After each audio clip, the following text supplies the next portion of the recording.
G. Hill, that it's a pseudonym, okay? And this one here is, he wrote a bunch of books, okay? There's like about 26 of them, okay? I'm not sure how many. There's a bunch of them. You can buy them even new. You go to Amazon.com, there's still some for sale new, but they're like about $100 or $150. They're nice books, but the important thing is it's about privacy, okay? About how to maintain your privacy, how to disappear, okay? Like I've got one of the books over there, I haven't even started reading it yet, and that one's not for sale. It's called Banking in Silence, okay? On how to set up your banking affairs so they can't see you, okay?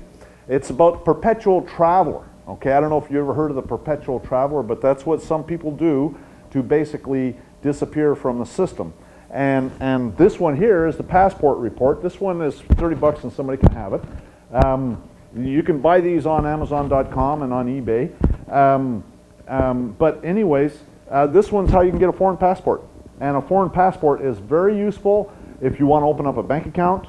That's what I use to open up a bank account, although I know enough about the law that I've done it without it too, okay? I opened up a bank account at the Bank of Texas for myself and two of my sons without giving them a social security number, and I used my U.S. passport, and for my sons, we just got student IDs, because they were under 18, and it was no problem.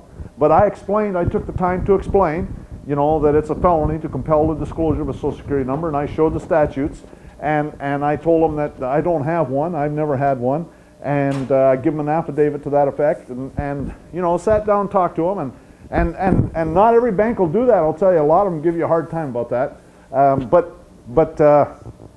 I think they were new to that location, and so they were hungry for people, and so they were willing to work with me. But the point is that it's a lot easier if you have a foreign passport, okay? Because all you do is you go in there with your foreign passport and you say, hi, I'm visiting from out of town. I'm here on business. I want to open a bank account. I don't know how long I'm going to be here for, and open a bank account. And it's real easy, I'll tell you. I mean, if you have to, I mean, go spend a night in a hotel room and take the hotel bill in there and say, here's my address, or rent yourself a private mailbox. You know, I'll tell you, with a passport is the only thing I ever use for ID. I never, ever, ever, except my photo ID affidavit, okay? That's it. That's the only thing I ever pull out is a passport. And the passport doesn't have an address on it, and it works great. And so I would highly recommend that whether you get this here or go on to Amazon.com, these books are very useful. Okay, you need to think about privacy. You know, when things are really clamping down, you know, it's people with foreign passports that are able to slip away. You know, when they're doing stuff to everybody else. If you got a foreign passport, then everything changes. Okay, so something to keep in mind. We'll talk about that in my practical considerations module here. Matrix. And what we'll talk about is some ways that people have successfully been able to deal in the matrix, although I try not to. Sometimes you have to, okay? What my procedure is, it makes it so that they're not dragging you in there, okay?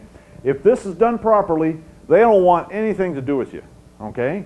But sometimes you have to borrow money for a house, or so-called borrow money, or for a truck or something like that, okay? And so it makes it so that you can go in there when you feel like it, but you don't have some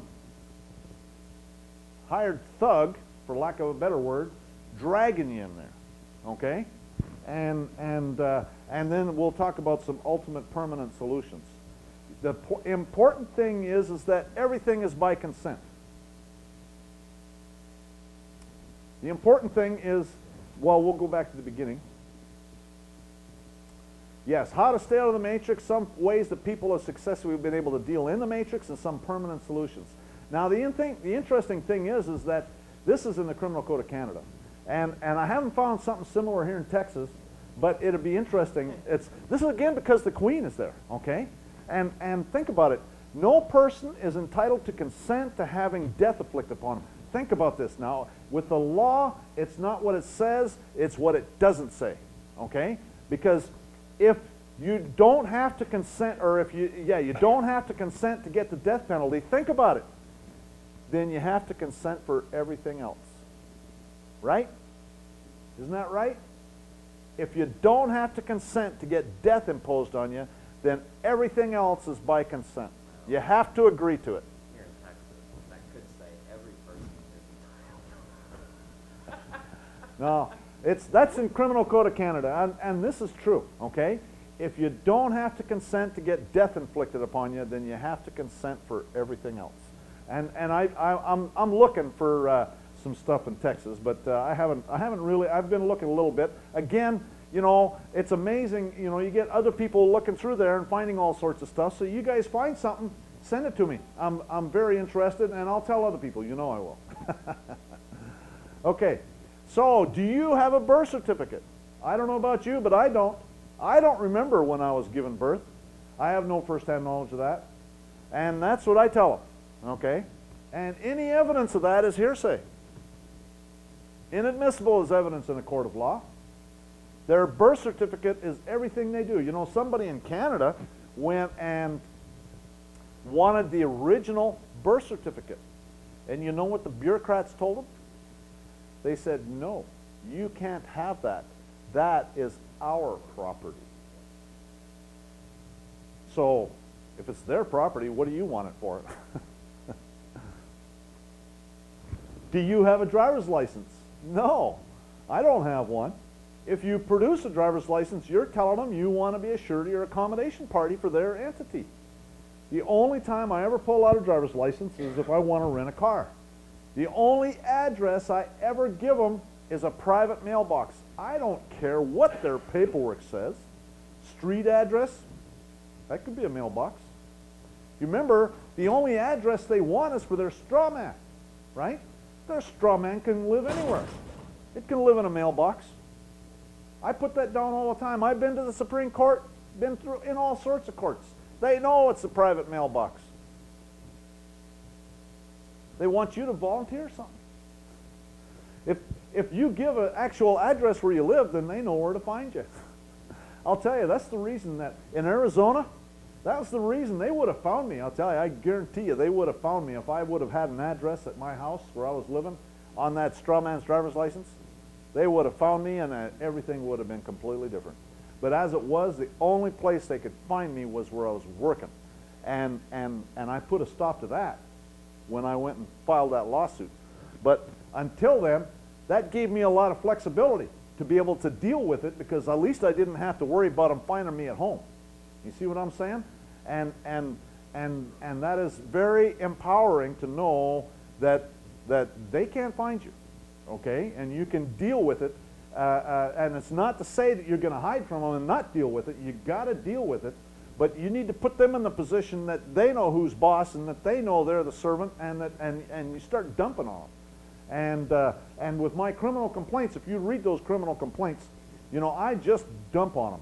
Matter of fact, I accuse them of murder and all sorts of stuff. And you know, you think about it, if I have the right to resist an unlawful arrest with lethal force if necessary, and I shall exercise my right, I tell them that, okay, then, and they go ahead and any arrest that they engage in, and I tell them any arrest that they engage in that's not where they witness me commit a felony or a murder or something like that, then and any arrest that's not that is an unlawful arrest, then they're planning on murdering me, right? Because I intend to exercise my right to resist their unlawful arrest.